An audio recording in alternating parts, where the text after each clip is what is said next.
Recording.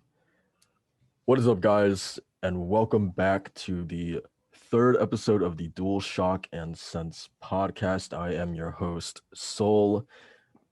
With me, as always, are my two co-hosts. I got Lord Macho with me. How you doing, man?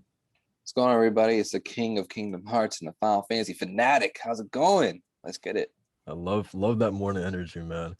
Um, and I also got my good host, Walter. How you doing, man? Yeah, more or less good. It's all going good. What's up, y'all? Walter here. Caribbean cruising over here in the tropics. Oh Pretty man. chill. Pretty Man. It's pretty that chill. that new intro, man. I'm feeling it. pretty chill down here. Not much going on, but we'll see how things went for gaming in general, because I mean it's a pretty slow week in general. Yeah, that's a good point. There wasn't too like nothing in the way like like breaking or shattering news this week, so it's gonna kind of be slim pickings, but we're gonna make it work. Um, so before we get into some of the stuff that happened this week, we are going to talk about what games we played this week. Um, so for me personally, it's this is gonna be a quick one. I finished Shadow of the Tomb Raider a couple days ago, I think. Um, I don't know, man. I got a lot of mixed feelings about that game.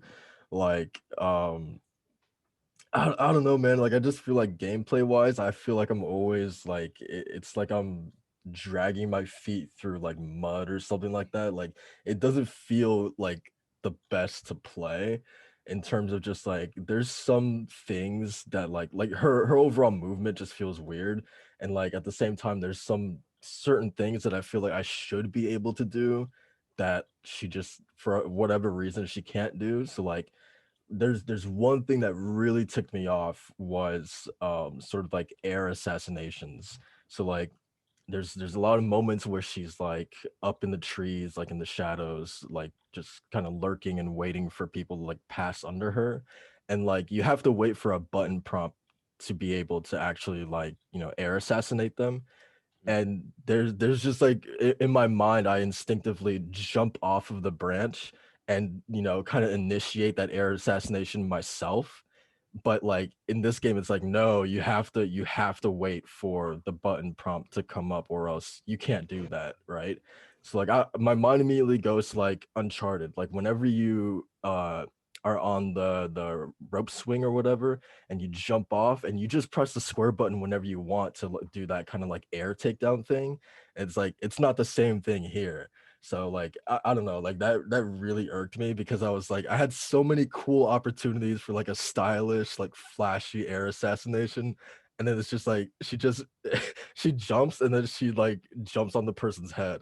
I'm like no man, that's not what I want at all.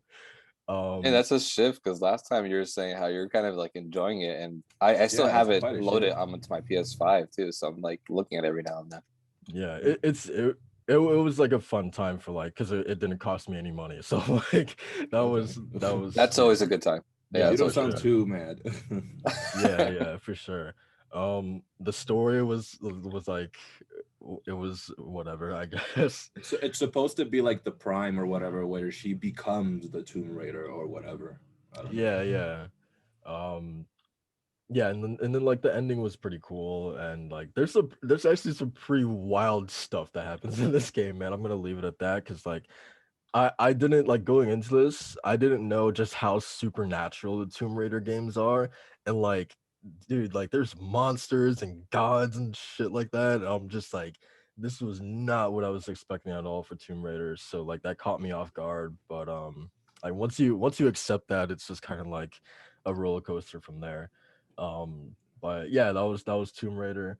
And then aside from that, like I downloaded Concrete Genie from last month's You game? PlayStation Plus. Like I got that before the month was up, and I haven't started it yet, but that's kind of like the next thing I'm planning to jump into. So yeah, that's pretty much all that I've been doing this week. What about you, Matcha? I haven't gotten a lot of gaming in this week, actually. It's been pretty busy just with work and trying to get a lot of the Lords of Gaming stuff prepped. Got a couple guides prepped for Kingdom Hearts since it comes out on PC the end of this month. So I've been really just kind of playing mostly Bravely Default 2, and I'm really enjoying that game. I love the Bravely series from the very first one, including the like its sequel, like quote unquote sequel that not a lot of people liked, but I really liked it. And like the basis of the game is it's a Japanese role playing game where it has a job system from Final Fantasy. So your characters that you play as can have different classes, different roles. So it could be a white mage, black mage, like a knight or a monk, and you can switch between all of them, and all of them share different like passive abilities that you can mix and match and kind of strategize around like what's like the best group of classes you can make to basically just win and beat bosses easily. And it's good. It has some quirks on it. It is on a Switch, so it's definitely lacking in the technical department where graphics can be really fuzzy. There's definitely some hitches in the gameplay. There's like hard dips in frames every now and then, whether it's docked or yeah. I mostly played handheld, so I'm mostly experiencing these technical issues while in handheld mode. I haven't really seen a lot in dock mode, but yeah, I'm really enjoying it. It's a fantastic game, and I see a lot of people online complaining about the grinding you have to do, which I'm not really feeling it. Um, I feel like this kind of game is where you have to grind because every time you unlock a level in a job that you're playing as, you get more abilities. So for me, that's like the biggest incentive to level up and grind because I get to unlock more abilities, which means I get to do more strategies. So, but I don't know. So, but I see people complaining about that, and I don't really see it. But it's really really fun. I think. Well, I know you say you're getting to JRPGs and want to get into more series. I think the Bravely series would be right up your alley if you kind of like turn-based gameplay with that job system I was talking about. Nice, nice. What about you, Walter? You been doing anything? I mean, I haven't changed much from last week. I've just been going at Persona 5 Strikers. That's it doesn't stop being fun. The more I play it, the more it is like the original Persona 5, okay? minus the JRPG elements, the turn-based and whatnot. Yeah. But I mean that's been pretty much it. I've been busy with uni, so I haven't really been jumping back and forth from games and whatnot. Just Persona 5. I will again say how it is so different from all Warriors games and how they very much mix and match elements of the original game with the Muso game. And if y'all haven't played it, y'all should definitely check it out. Especially you, Jay. You as a persona connoisseur, you should really I know. dip in it. I'm gonna get into that this weekend for sure. Hell yeah. Do you play a lot of Warriors games? I recently started like going more specific into them like consciously. I used to like maybe play them out of just curiosity without even knowing. It's like when I first watched anime, I didn't know it was anime until I found out it was anime. The only Warriors games that I've played, and this is because I like the franchise it's from. I've played the Berserk Warriors game. I've played the Hyrule Warriors, and I've played this one, Persona 5 Strikers. I haven't played the original like Samurai Warriors and all that, which I'm interested in Samurai Warriors 5 that's coming to PlayStation. But in general, those are the only three that I've played. And Berserk I really enjoyed. It was a bit more bare bones compared to the Persona 5 Strikers. And Hyrule Warriors, I mean, it's just Zelda. I mean, it's Zelda and Warriors. There's no like flair or anything that makes it quote unquote special from other ones. I really think Strikers does that well. Well, that's interesting. So even in like the Zelda universe, that's kind of still not like the selling point for you. It's really more just like it's like another Muso game. In terms of at least for Zelda, I'm a huge Zelda fan, and Breath of the Wild, that universe, that specific timeline, I'm really a fan of. So Hyrule Warriors was a treat, and just seeing those characters again, the champions, you see, actually like talking to them and whatever, and using them, playing as them, playing as the divine beasts, freaking mayhem. It's so much fun. It's more of how fun it is, and not so much of it being a Warriors game. Although, oh snap, I also have played the One Piece Warrior game, which just because it's One Piece, that's the only reason I'm enjoying it. But if it's just plain Warriors game, I might just get bored. I don't know. I need like to be invested in the characters or something. I need something to grab my attention, which again, Strikers has done phenomenally well. Yeah, definitely. I feel like that's why, because like I don't know, on the surface, like looking at a Warriors game, like it wouldn't work for me, but Mhm. taking within the context that these are Persona characters, and it is within their world, and it's the art style and the music, and whatever, Absolutely. and all of that put together, I feel like that's reason enough why I would like that. Dude, I Yeah, kid you not. When I started the game, the very first moment I started hearing like battle music, it was a completely different song, but it was so reminiscent of what's it called? A Life Will Change. Oh, dude, I had tears. It's so good. The music is so good. God. Hell yeah, yeah. that's the one thing about these like personas, like quote unquote spin-off titles. Not necessarily like spin-off, but more just like the genre they're in, that they're branching off from, is they don't lack. They definitely go full on in, whether it's like a fighting game like Persona 4 Arena, which also was super in depth but a lot of Mm-hmm. fun too. And yeah, now the Persona 5 Strikers, that's like, a lot of people keep saying that it's more Persona than Muso, which is cool. And it's like, I heard some people even saying like it's a lot like Kingdom Hearts, where it's a lot more of like kind of like that platform and action based kind of style, rather than just straight up drop into a map and just start fighting. Oh, definitely. I can see that because usually in Muso games, and not to just talk about Muso games or for PlayStation, but Muso games usually there's it's always almost the same kind of structured map. You have all your captains, you have all your little mobs that you have to take down, and you have a set path. With Persona 5 Striker, you infiltrate the place. I'm not gonna say because there's new stuff. You infiltrate the place, and it's immediately divided into different sections that you have to travel to via the map. Like it'll load for a bit and then you'll get to another place, but you don't immediately like get down to business.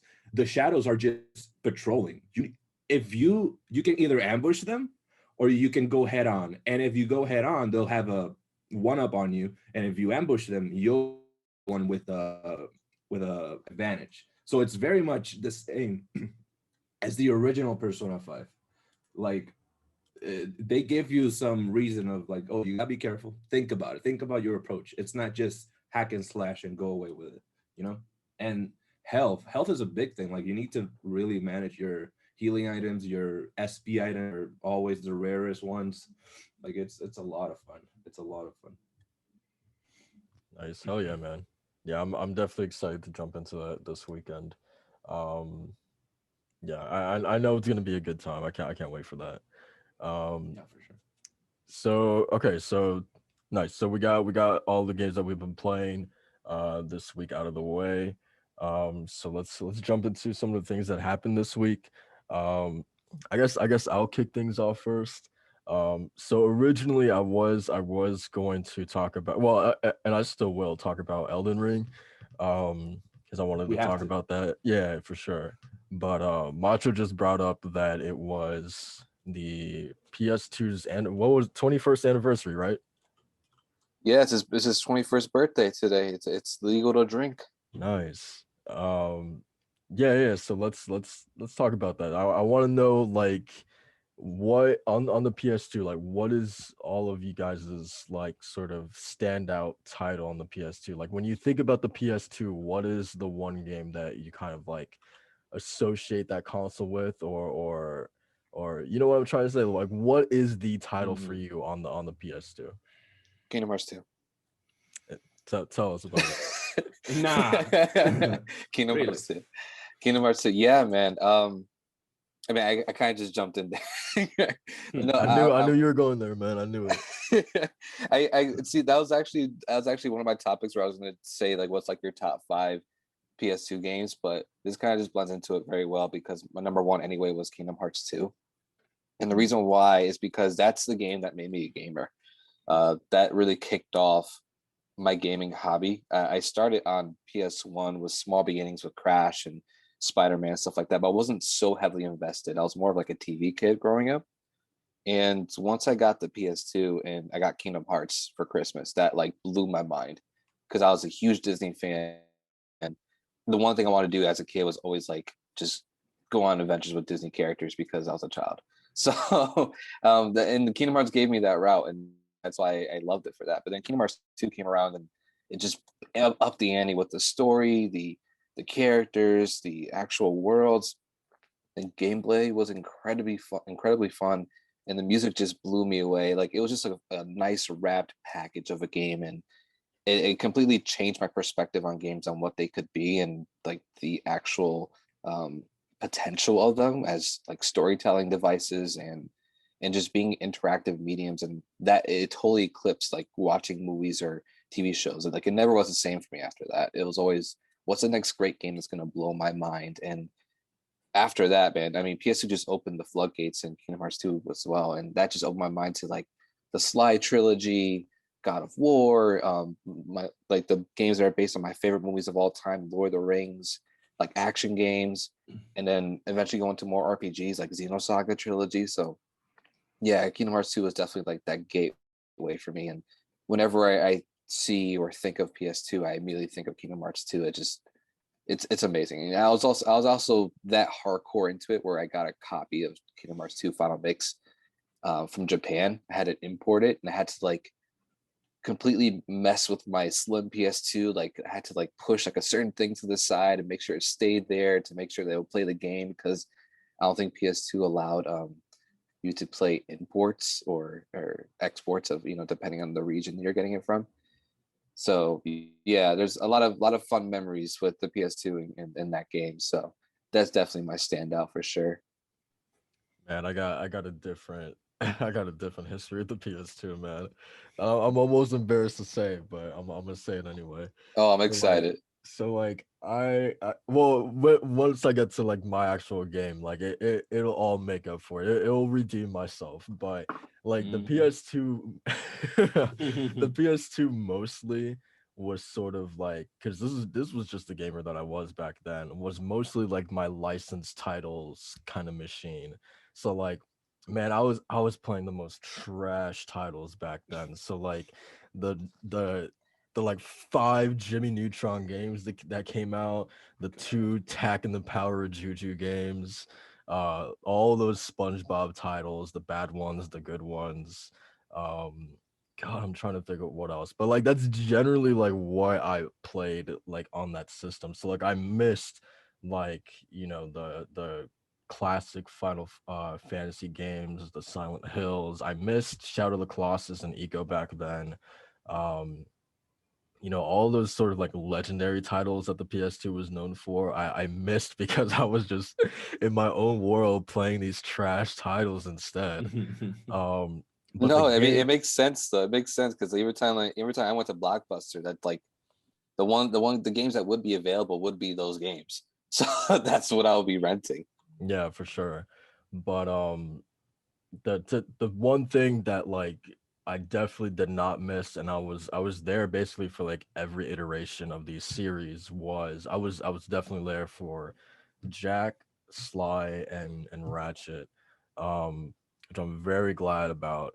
Um, so the kind of the one game that I picture when I think about the system, um, is Sly 2 Band of Thieves.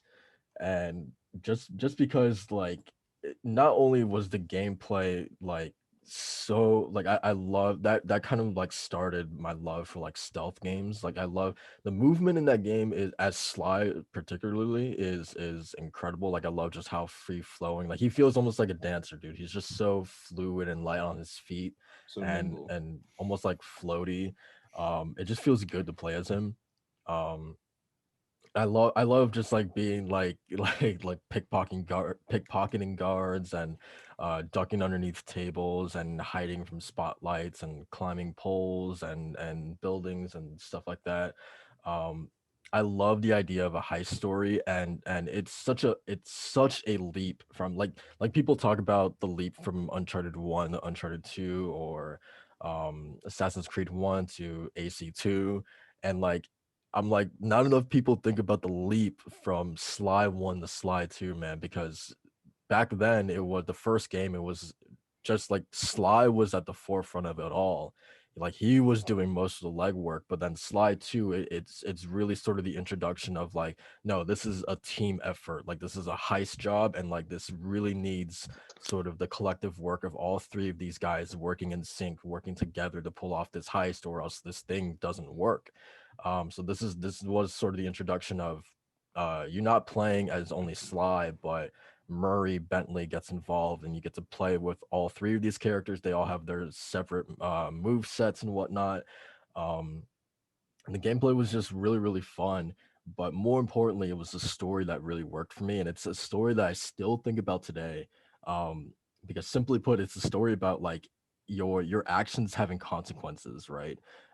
It's sort of this story that like the greater freedom that you have comes greater consequences, and like it's just one of those things where it places characters in really, really uncomfortable positions, and it forces, sort of the unlikely people of the story to kind of step up and take the reins. And one of the most like sort of ballsy things that I experienced, at least at that age, was it for a chapter, it puts Sly and Murray, basically the two like powerhouses of the gang, and it basically takes them away from the story, and it puts sort of the nerdy kind of like reluctant hero at the forefront, as Sly and Murray get arrested and they get put in jail, and you basically have to go as Bentley to rescue them first. So you're basically for like half a chapter playing as Bentley and having to go rescue them. And it's like it's kind of this huge character moment where he has to kind of like, no pun intended, he has to kind of like break out of his shell, and he has to confront like his worst fear, which is jail, and he has to go out and actually, save his friends. And it's just like a really, really cool like character moment. um I'll tell you, man, so I'm really, really, really, really happy that someone else is on my level with Sly here for this, because I felt alone for the longest time that Sly Cooper was like one of the greatest trilogies on PS2 yeah. because of all And his themes and his gameplay, and like the fact that you kind of echo that it reassures me that there is some hope in this world. yeah, dude, it's just like, and we won't talk about the fourth game, because the fourth game just absolutely like butchers like the characters. But yeah, Yeah, the man. gameplay is fun, but yeah, the fourth one, yeah, it's all over the place. Yeah, but like, God, like when I think about just like the Sly trilogy in general, it's just like the story is the first thing that comes to my mind. Just how damn good of a trilogy that really is. And I don't know, man. I always gravitate towards these kind of stories of like sort of an underdog group punching above their weight class. um and they actually succeed in the first game in doing so, but then the second game is like really when you kind of see they're biting off more that they can chew, and they kind of get burned off by that ego, or they get burned by that ego, by this belief that they can take on the world, and that they are invincible, and they can avoid the consequences that come with taking on the world. And then it's like, no, reality slaps you in the face, and it's like, no, there are consequences to these actions. And I just think it's such a cool story. Like I could talk about it for days, man. But yeah, Slide 2 Band of Thieves is without a doubt the game that I kind of think about when the PS2 comes up. um so yeah, what about you, Walter? What you got? Well, as I mentioned, I think it was last week, my I never owned a PS2 directly, but I always frequent one in my cousin's house and would play. Uh, my first PlayStation console was the PlayStation 3, but before that, before any PlayStation came into my life, the my only exposure to it was my cousin's house. And the only games that I remember very vividly, he did play Sly. I don't know which Sly it was. He did play Sly. Mind you, we're talking about a me back then that really didn't give a two craps about like anything deep or anything story related. I didn't really like it. I didn't care. I just wanted, oh, games, oh, play games. I think about it now, and it's odd because now I love so many niche titles, and the the the games that stand out to me and make the PlayStation 2 what it is, or remind me of that wonderful era, as normie as it sounds, maybe, or common, are Vice City, GTA, San Andreas, and oh my god, what was the name of this other one? Oh, freaking! I played that one on the Wii, but my first exposure was on the PlayStation. Bully, from Rockstar, and these are games that right now, if you talk to me about any Grand Theft Auto, anything related to Rockstar, yeah, I'm a fan, but I feel like those games didn't succeed in making me interested in what the PlayStation 2 offered. And I'm not saying the games were bad. I'm saying that those games serve more as nostalgia, and as like reminding me of the good days that I had with my cousin and everything, and my grandmother and all those days I visited. It's more of a fond memory and not so much of the game itself. Because I bet I didn't know it was San Andreas. I didn't know he was playing Vice City. I didn't know these games. So the PlayStation 2 really is everything that the PlayStation 2 offered. I experienced later on in other consoles, and in better ways, I guess, because Resident Evil 4 apparently they obviously the remaster on the PlayStation 4. uh, it's a remaster, so it's way better than what it was back then. I assume this is just me speculating on what I could have been back then if I had the awareness or mental capacity to like actually analyze what I was doing back at the time. I feel like the PlayStation 2 would have been one of my favorite consoles of all time. I never played it, but games that I've gotten to play throughout the years on the Wii, on the GameCube, even, I think. Like, you got Tony Hawk, Devil May Cry, you got freaking the Metal Gear games. I don't know which of the Metal Gear games. I remember just Solid Snake in them because there's so many. I think Resident Evil is on the GameCube as well, right? Resident Evil the remake. Four. The Oh, and Four. 4 is also on the GameCube, and I didn't buy it. So many of these games I rented at a local video store. Oh man, feel so old saying that because it doesn't exist. There's a clinic where it used to be. Oh my god, my sister and my like guilty pleasure every weekend we would just go there and get so many different games and so many different movies. I remember God of War was on the PlayStation 2, right? Yeah. Dude, I never played God of War on the PlayStation 2, but that's where I got my interest in that franchise. And then when first God of War 3 on the PlayStation 3, and that changed so many things of how I viewed games. Yeah, You I had remember going to the now not a City electronics store, and I remember seeing God of War on like the big screen TV that they had. And was it big screen TV? I don't know. It was a TV, but it was definitely TV. playing like a demo, and I was like, wow, that's awesome. Dude, games like that I got to play. It's been years already. I want to play it on Switch, but Okami was on PlayStation 2, right? Oh yeah, Uh, yeah. yeah. Okami's, yeah. That's like a the lot of people are calligraphy saying that's, style. yeah. A lot of people are saying that was like a Zelda game, wasn't it? So that kind of fits up your alley. Kinda. You had your dungeons, you had your Zelda-esque structure of objectives and all that. Um the that fascinated me with how games can have so many distinct styles and visuals and designs and still work even as different as they may be from one another. um I never owned a PlayStation 2, but the games that I experienced that were on the PlayStation 2 through other consoles, that's the only way I can really talk about them. But I mean, I don't know if the PlayStation was the place like an amazing console in and of itself? Did it have any faults or anything? Not that I could think of. It was I still kept like the fat PS2 around for the longest time, and Man, then I had I the slim one, and that was it was great, man. I had a great time with it. yeah. And to me, there was really like, I mean, just growing up with it, you don't really think about that kind of stuff. Where you just like you're Mhm. just looking for like what games you want to get. Yeah, especially Mhm. But especially at like 10 years old too. Yeah, yeah, yeah. yeah. So like to me, it's like as long as like the game worked and you didn't hear a skipping, you didn't hear the, and you're fine.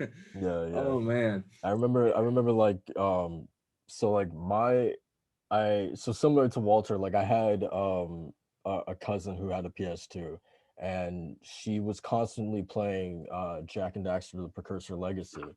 It's like whenever I would go over there, I was like mesmerized by this game. And I was like, I wanted a PS2 just for this game. And so when I finally got my PS2, the first game that I got with it was actually Jack 2. And A yeah, man, huge departure, huge departure from yeah, Jack for One. sure. Yeah. Not even the same series at that point. Not at all. That went from straight action adventure platformer to Grand Theft Auto. Yeah, Oh basically wow. GTA, yeah. Wait, Sly? No, No, no, Jack and Daxter. Jack yeah. and Daxter? Wait, which game was it? In the franchise that changed so much? Jack 2. Jack 2. What Yeah. is it? What it's so sad that you only get once in a few in a blue moon, you get this franchise that every single game it has its essence, it has its genre defining essence in a way. But some franchises, like earlier you were saying Sly, the fourth one just deviated incredibly so in a way that just you it's the kind of game that you go, we don't talk about that. You know what I Yeah. mean? But like I feel like yeah, like I see what you're trying to say, but like I'm totally okay with like I know some people lament the change from Precursor Legacy to Jack 2. Mhm, Um because like I don't know, like it was more sort of like it was more like platformy and like more adventure-y in the first game. And the mhm, second game is much more serious. It's about like gangs and like the criminal underworld and stuff like that. So like thematically, it's already a big departure. But also, Jack 2 is like part of my French, but Jack 2 is fucking hard, man. It's like one of the Yeah, hardest games I've ever played. Like I have it on my PS5, and I kind of jump in from time to time. And it's like, man, that game kicks my ass. Not only just from like sheer like difficulty alone, but like the checkpoints suck. They absolutely yeah. suck, man. Like you could be at the end of a level, um, like basically just like suffering through this level because it's already so hard, but then you die just at like the ending to that level and it kicks you all the way back to like the beginning. So like that game was brutal. Um, but and then that was also the game that they gave Jack like a voice. So like he was a silent protagonist in the first game and mm. he's like fully voiced now. Um, it was much more violent, like you had guns, you can hop into like vehicles and kick people out of them. So like yeah, it was definitely like a big sort of change of pace. Yes, All right. right. So, you're Oh, gonna go yeah, go ahead. go. Go. So what were you saying about Jack 2? Yeah, so I was saying before about Jack 2 is that it was so jarring from Jack 1 to Jack 2 because like of all those elements they introduced, and Naughty Dog was definitely thinking more of let's reshape what the series is. But well, if you go from like Sly 3 to Sly 4, it's not like a huge departure. It feels more like an evolution than anything. They're more like let's take the foundation, see what we can build on it. And I think the greatest stride was like Sly 1 to Sly 2, because once you jump into the second game, it kind of blows your mind how much they expanded and what you can do. And one of the biggest things was playing as different characters. So Yeah. And it was also that was the first time that like um so like the first slide game was more sort of like level based, like kind of going like from point A to point B.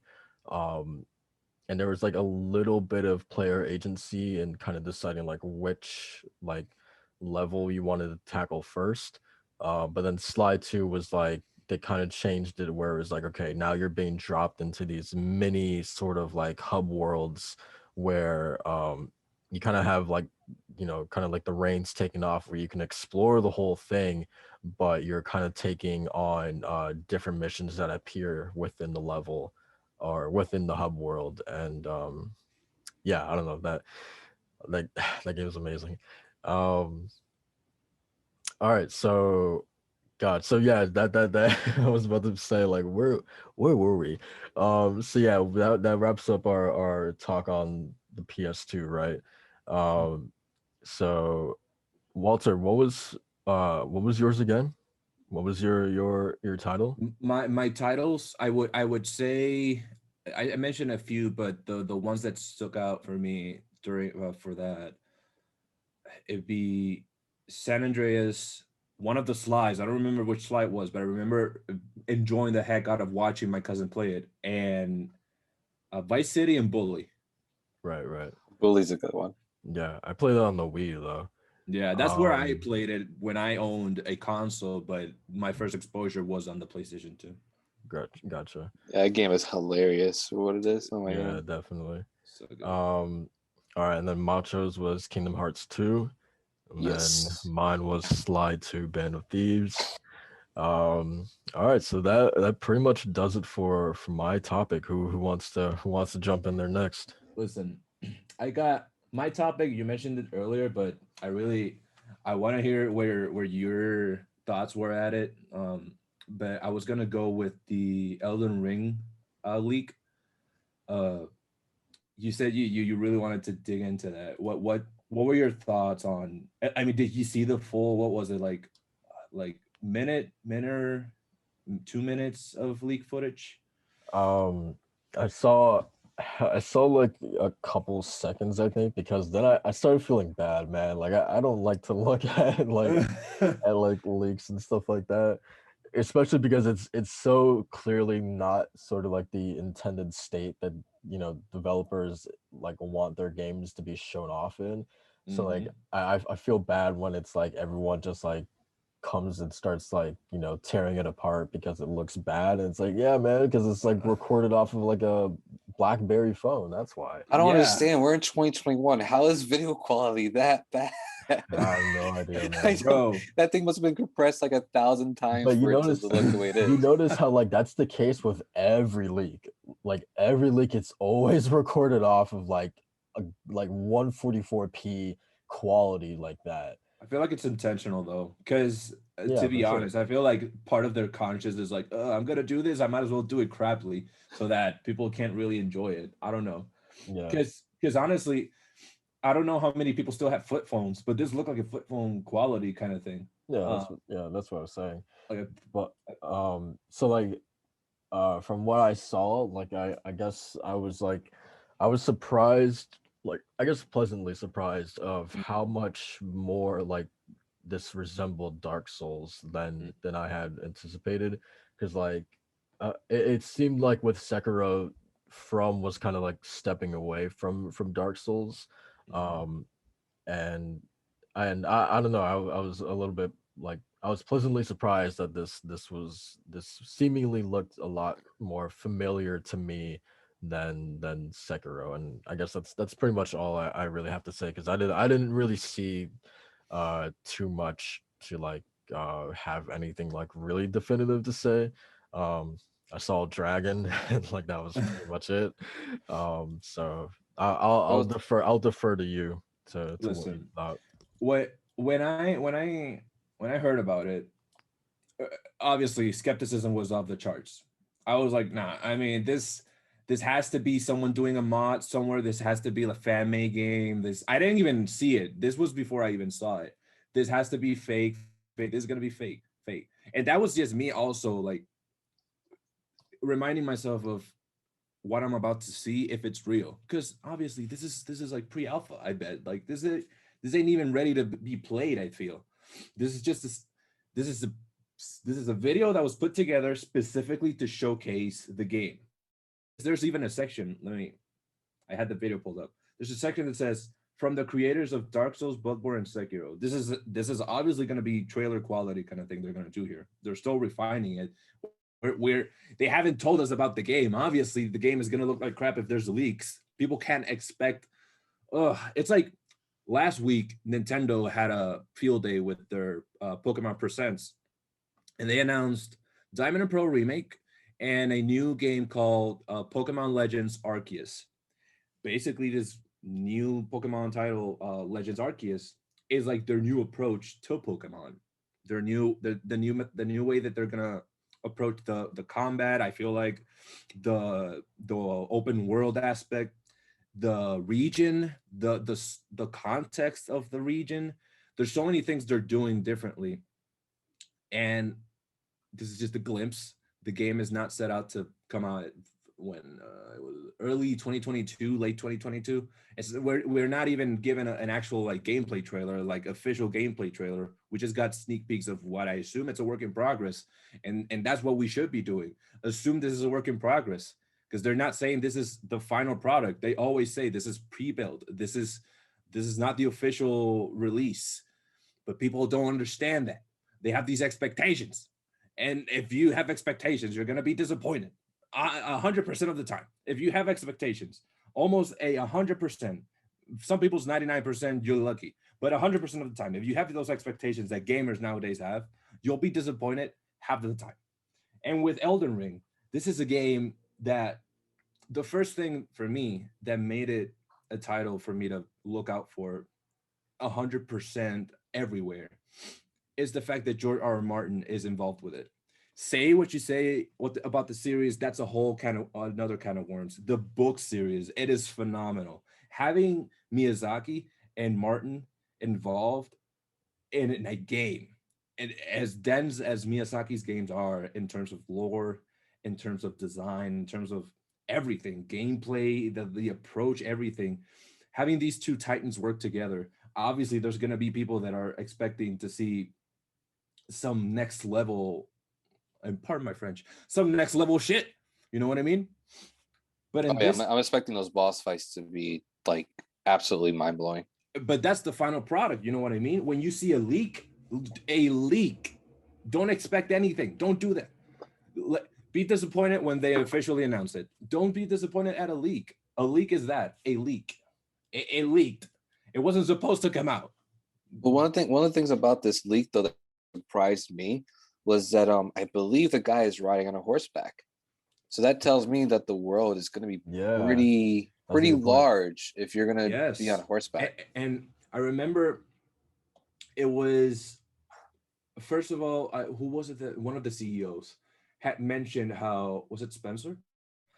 Mentioned how Miyazaki's Elden Ring, FromSoft's Elden Ring, will be Miyazaki's most ambitious title yet. More ambitious than anything we've ever seen before. And I remember initially when they first pitched Elden Ring, or when they first revealed it, whatever, they mentioned how the game will be open world.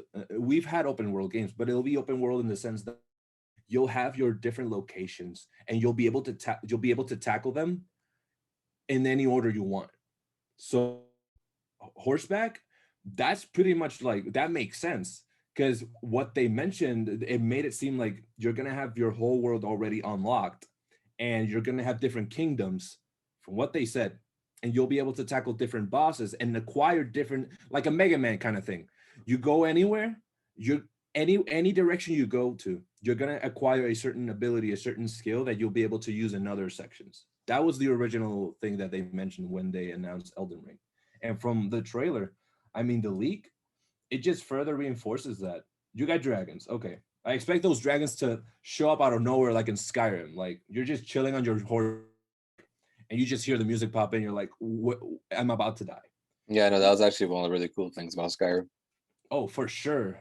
Kept you on the scenery. There's a screenshot, not a screenshot. There's a section of the leak that has like a sort of statue or like a Titan-esque like head on the floor. Like, wait. I'm not giving any credit to the Skyrim dragons. Not in the least bit, man. You got beef with Skyrim dragons? What's going on? Man, they're like goddamn like cardboard cutouts that it's like people physically like it's almost like an invisible hand like physically moving them around in the sky. Oh, come on, man. That Like, was 2011. Give him some and rap. I played that game a couple years ago and it's still the same. I mean, in terms of variety, yeah, but it kept you on your toes. Wait. And variety? You can't give me that either, man, because there was literally a fire dragon or an ice dragon. That's what I mean. In terms of variety, yeah, you're right. Like there wasn't too much to it. But in terms of keeping you on your toes and be like, you gotta be ready at all times, it got to that point, unless you were overpowered, you didn't care, you were modded or whatever. Listen, so man, each dragon had a different amount of scales. That's important to the story and the lore. Okay? Right, exactly. There's a man to dissect the Kingdom Hearts. So yeah, exactly. He's gonna go far. He's gonna go wherever. Listen, if it's an odd number of scales, that means an ancient elder dragon. If it's an even number, that means a little baby. You gotta take it slow. All right, you gotta let it be. Gotcha. D&D has more variety than Man, I got a love-hate relationship with that game, but we're not gonna get into that now. Macho, take it away before I get hurt. Go ahead, Macho. So I had besides the whole PS2 21st birthday topic that I had in mind, one of the things I was thinking about was the announcement of PSVR 2, but there's not really much to really go into because it was just Sony releasing a blog saying that PSVR 2 is coming and it's not going to be coming this year, more likely next year, and that there's actually going to be a new controller for it and everything. But yeah, there's not really much beyond that. So I don't think any of us really own the PSVR, do we? Nope. Yeah. So I mean, so what about you? Do you own the PSVR? No, I don't have one either. Yeah. So we can't really like go into it as far as like what we want to see improve and stuff like that. But I would just say I'm interested. I want to see what they do because there are some standout games for it. We mentioned before how they have Astrobot Revolution. So, but yeah. So I mean, other than that, that's something I just wanted to just kind of say in the podcast real quick that it is announced it's going to be a thing. But the main topic I kind of wanted to dive into the most is that I actually had a chance to check out Outriders. I forgot to mention it last week, but basically this is kind of like the social media talk game right now because it has a free demo. It lets you play up to 3 hours, and it seems to be, from what I played, a nice story-focused live service game. That's also a third-person shooting action adventure where it has sort of like a Mass Effect premise to it, where the people that are from Earth abandon the planet because for some reason then they find this other planet where it actually has like some mysteries to it, and something happens with like a storm, and your character is in frozen ice, and then he wakes up like however many years later. Yeah, I guess I never played Andromeda, but it's exactly the same premise. They go to he was in ice. They go to a planet. There's a storm. I thought for a moment you were talking about Mass Effect. Then they makes sense. I did see someone say that it's basically like a better Mass Effect Andromeda. But okay, yeah, that's basically it's basically the premise of the story, and then like what makes the gameplay a little more interesting than just a third person shooter is that you have abilities set up and different and like 4 different classes. So you could choose 1 of 4 at the beginning, and you can switch between any of them. And like they have branching trees that are actually intricate, where one class can go into 3 different ways of how you want to play. And each one individually? Yeah. Oh, wow. There's it's like 3 little like branching skill trees where they have like their end product and on what kind of what class you want to be, or what type of class you want to be. And it was actually pretty good, but the thing is I can't for the life of me really gravitate towards these games anymore. I think it's just mostly I just lost interest in just like a shooting gunplay sort of thing. But it makes me think of like the lifeblood of live service games and where that's going. And I wanted to discuss with you guys kind of like the state of that, where we're seeing some live service games come out free to play and be totally forgotten or not played at all, or be one-hit wonders. And then there's other ones where you have to pay to get into, and it ends up being most of the time that we've seen, not really good. One of the success stories is Destiny 2, maybe a few others, but stuff like Anthem, which just recently it was announced that it's dead. Yeah, exactly. And then Marvel's Avengers, which keeps pushing, but it's still kicking. That one's still like trying, and I there's a fan base that will defend it to, and I gotta say, the game, I'll give it a chance eventually, but right now I think it's still growing. I think it's still. Yeah, I believe so too. Yeah, they just released like a blog post yesterday saying how they're increasing the experience count for levels because they want the ability to be more personal when you choose them. So basically, just making the grind a lot more grindy. And and they're overhauling the shop system. So like that game's like still going, but like there's still like a lot of negativity on it. So I kind of wanted your guys' take on live service games and whether you played Outriders and that kind of changed your perspective or whatever the case may be. Go at it, Jay, this Skyrim hater. I'm kidding. I'm kidding. I think I don't know, like I honestly don't play like I honestly couldn't tell you like the last live service game that I've played. But I think the most interesting thing about like this whole kind of new genre that has come up this generation is like I love you, baby. It's like no matter how like big of a budget or how big of a backing from a publisher that these titles have, like they are still subject to like to failure. So like yeah, you bring up Anthem or even Avengers, and it's like just no matter how big the publisher is, like you still need that quality, you still need that transparency, you still need sort of that consistent rollout of content Division. to be able to sort of maintain that kind of player base or whatever. And if you can't do those things, then yeah, it's gonna crash and burn, and that's sort of what happened to these other titles. And like I don't know, man, like for me personally, why I don't gravitate to those titles is that like I generally like to be able to finish my games, you know what I mean? I don't like that sort of like constant feeling of running on the treadmill, kind of chasing the carrot on the stick. Like I like to be able to see that light at the end of the tunnel, to be able to finish these things. And like I don't know, since you know I started gaming, I've always gravitated more towards single player story based games. um and like even the multiplayer games that I you know got really into, like a Battlefield 3 and 4, or like a Killzone 2, those were only like I don't know, maybe like a year, and then I put them down, and then eventually moved on to other things. Like for me, there's always something else that comes along to grab my attention. So that's I don't know, that's just kind of my thing with that. What was the last game of service you played? I I guess Destruction All Stars would count. But you're enjoying more it, or less. Yeah. But one that you absolutely could not get into.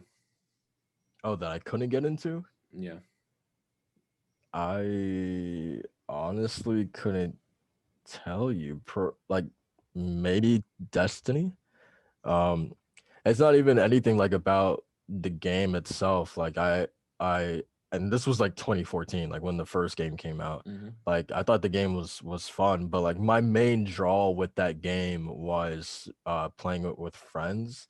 And um as soon as my friends dropped out from it, then like I just kind of stopped too. So. I'm so glad you said that because that was my exact feelings on Outriders, where I felt like if I got 2 or 3 more people involved with this, I'll be so down to like just play through the game and just have fun with friends. But since I feel like I can't really convince anybody to kind of just play games now because you know the state we're in with the pandemic and stuff like that, and just like completely invest time into it, not let alone money. I feel like it just really won't be up my alley, and it kind of sucks because I see the quality and I feel like it could be a really fun time, but I think it's too much of a time sink, and I'd rather invest my time in Final Fantasy 14, where you mentioned Soul that you like when your games like have like kind of like that ender, you know, where you can stop and come back or where the case may be, and that's why I love 14 because the content in that game, it's a single player RPG first and then MMO later, which you get that end part where you feel satisfied and you just want to come back to, you can do more content. But yeah, with these other live service games, you're kind of just, left, like you said, with a carrot on a stick, you have to keep chasing it. Yeah, for sure. Yeah, I mean, I dropped out of I not necessarily dropped out, but I'm still 4 or 5 months pass and I'm back at Destiny. I'm in for like a month and then I drop out again. It's the same thing, and I have to buy a different expansion every few months, and I don't really want to sink that money in because honestly, why? At this point, again, all the friends that I had, I still have them, but not in the game. They dropped. They're not playing anymore, and a lot of them they're on other live service games. Some of them are in Avengers, some of them are in, that's not a live service game, but some of them are just obsessed with Warzone and multiplayer in general. I've just Avengers I would consider live service because they're still they plan to prolong the life of that game after. Yeah, Avengers, yeah, but I meant more towards like multiplayer games that in general, live service, multiplayer, just it's like how Jay said, I gravitate more towards single player games. There's just something I just don't get that same interest. I don't have that same interest in multiplayer games that I had before. I used to just buy multiplayer games, but now it's like I get bored. I don't know. It's odd. I don't see the point. It's like I don't see the point in playing them. I don't know. It's like COD. No, I understand. Like it's hard to. That's why I was like a little confused by like my whole mindset about Outriders because I was playing. I was like, this is cool. The abilities are nice, but I'm getting bored. Why? Yeah. It sucks. And then I'm like, what? Am I old? What? Do I just yeah, that's I'm in my 20s. Do I feel old? Like, and I think like these games, these live service games, I just think they appeal more to a certain demographic. I feel like they're more, like you said, people that have the time to invest it for these games. I know there's adults that they live for these games, but that's all they do. They only play these games, or that's their livelihood. They have to play these games because they're in the industry. But I don't hear about people with like normal jobs or like high demanding going, oh yeah, I play Avengers. Like the people that I know that are like busy as hell, they maybe play 1 or 2 games and they're like a one and done. You know what I mean? Mm-hmm. They're not even live service games. But in me, I can try and make the time, but do I want to? No, because I'm gonna get bored. And if I try to get my friends into them, we're probably gonna drop the game in like a week because we already had the fun that we did in an hour, and then we're never gonna play it again. That's what's happened with me in Destiny. We play for like a week, and we're like, oh, we're gonna do raid, we're gonna max out, we're gonna get to level cap, we're gonna do everything, and then 2 weeks later, we just drop it. Yeah, it ain't the same, man. It hit different. That I'm over here buying JRPGs, like they're any different. They're so long, but I love them. That I love. That I can do anything, any day of the week, anytime. Give me all the Dragon Quests. Give me all the Yakuzas.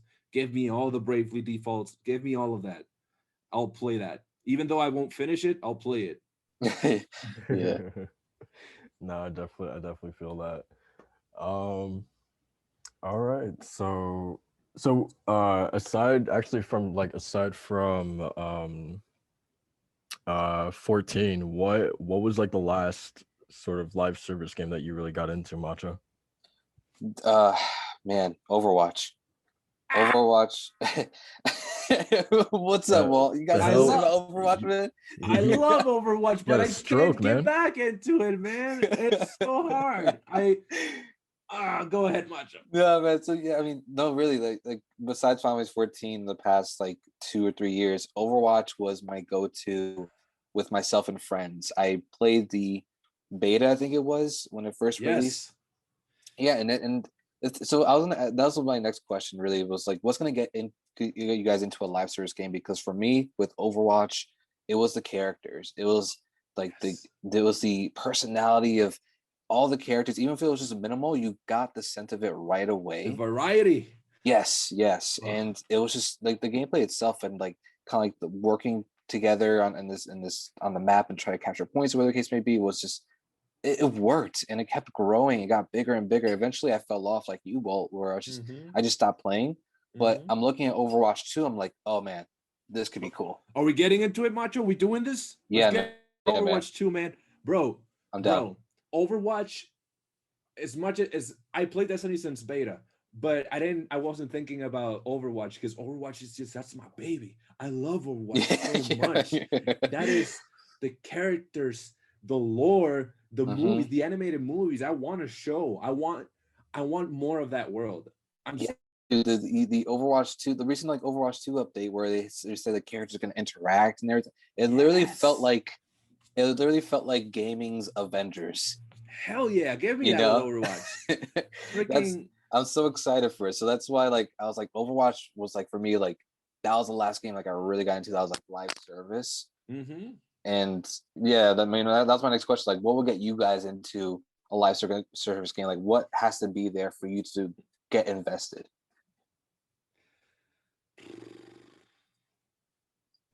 Man, I have no idea. It really gotta be different. It really gotta be different. It can't feel all cookie cutter, samey. You got your 3 classes. You're gonna do this. You're gonna do the objective. You're gonna At first, I thought Godfall was a cool premise, but now it's who talks about Godfall? You know what I mean? And I don't know. When you asked what does it need, I was gonna say it needs Overwatch. I just give me Overwatch. Jay, is there?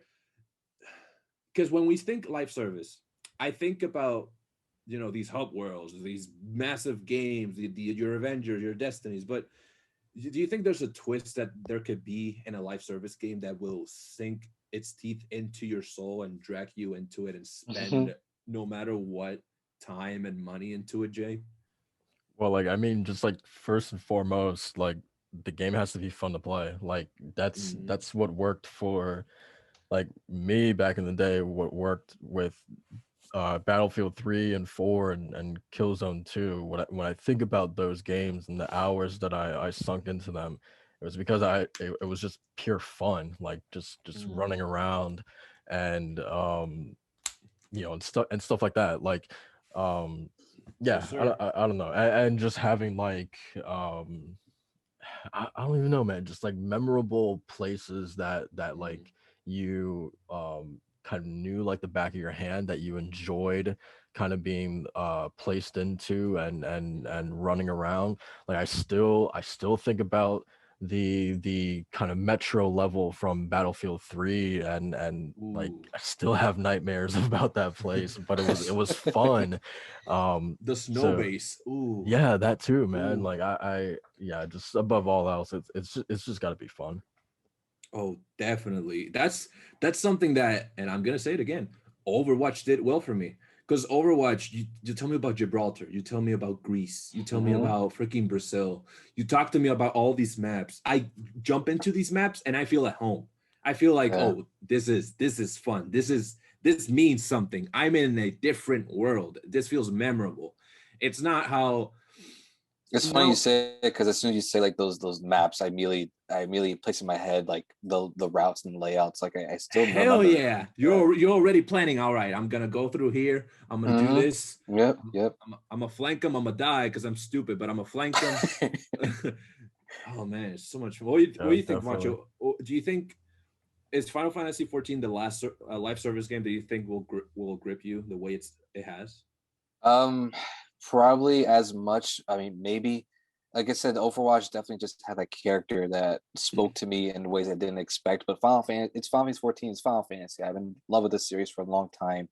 But like Jay said, that memorable gameplay, the gameplay loop, what endgame kind of looks like, and what you can get into, and the memorable locations. All of that is, when Jay was saying all that, I immediately thought of locations in Final Fantasy 14 and Overwatch. All of that just speaks to me, and on top of a really great story and fantastic characters, the whole package is there. So the way Final 14, it makes me pay every 6 months $80 just to play, and I will keep doing that because I love it. Exactly. Yeah, for sure, man. I second that.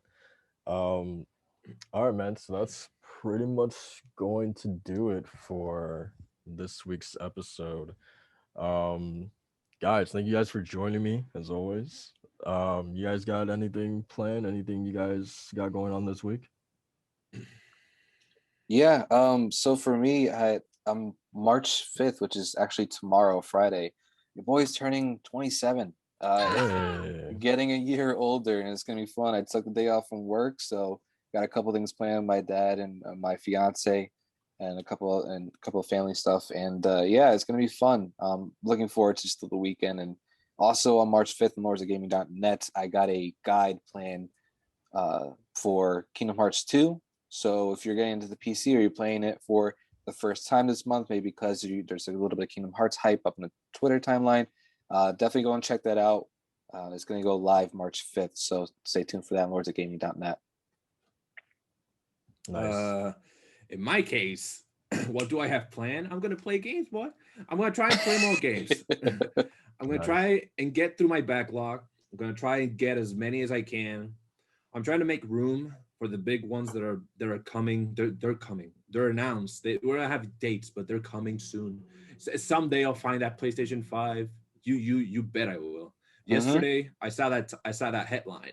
Oh, PlayStation 5 back in stock in Amazon. I refreshed that, and then the timeline went, oh, Amazon has PS5 stocks, and then in parentheses, update sold out. I'm like, yeah, that's exactly the kind of energy I'm looking for. Get me all those, get me Hey, all the sold out. they're Yeah, on. Walmart's about to have some in 3 hours. yeah. All right, all right. Yeah. You know who's gonna be browsing that shizzle? Um, honest, in terms of level one, if anything pops up in the next few days, I mean, I might write about the Elden Ring leak. I might remind people what expectations are, because that's what I love doing. I love talking about how people view announcements and games, because people have to be very self-aware of what y'all are doing with y'all's minds. Um, Other than that, uh, I'm just, this is boring for many people, I guess, but for me, I love it. I'm gonna just be researching psycholinguistics, just doing all that speech pathology kind of thing, just looking up all that stuff in psychology world. But that's more me. So if I overanalyze, it's because I love over analyzing shit. What about you, um, Jay? and as for me, probably not much, man. Like I've been not in a writing funk, but just like nothing has really been happening that like I feel like I want to write about. Um, Mm-hmm. maybe when I start playing strikers, I'll feel the urgency to put out some guides or an opinion piece or something like that. But right now, nothing has really been happening that like it's just like calling my attention to my computer. um and I guess besides that, I started streaming on Twitch. You can find me at the Six Paths of Soul. I don't have a schedule yet. I just kind of like stream whenever the urge hits me. So definitely look out for more streams this week. So yeah, that's pretty much going to do it for us. Thank you again for checking out this episode of the DualShock and Sense podcast, and we will catch you guys next week. Peace.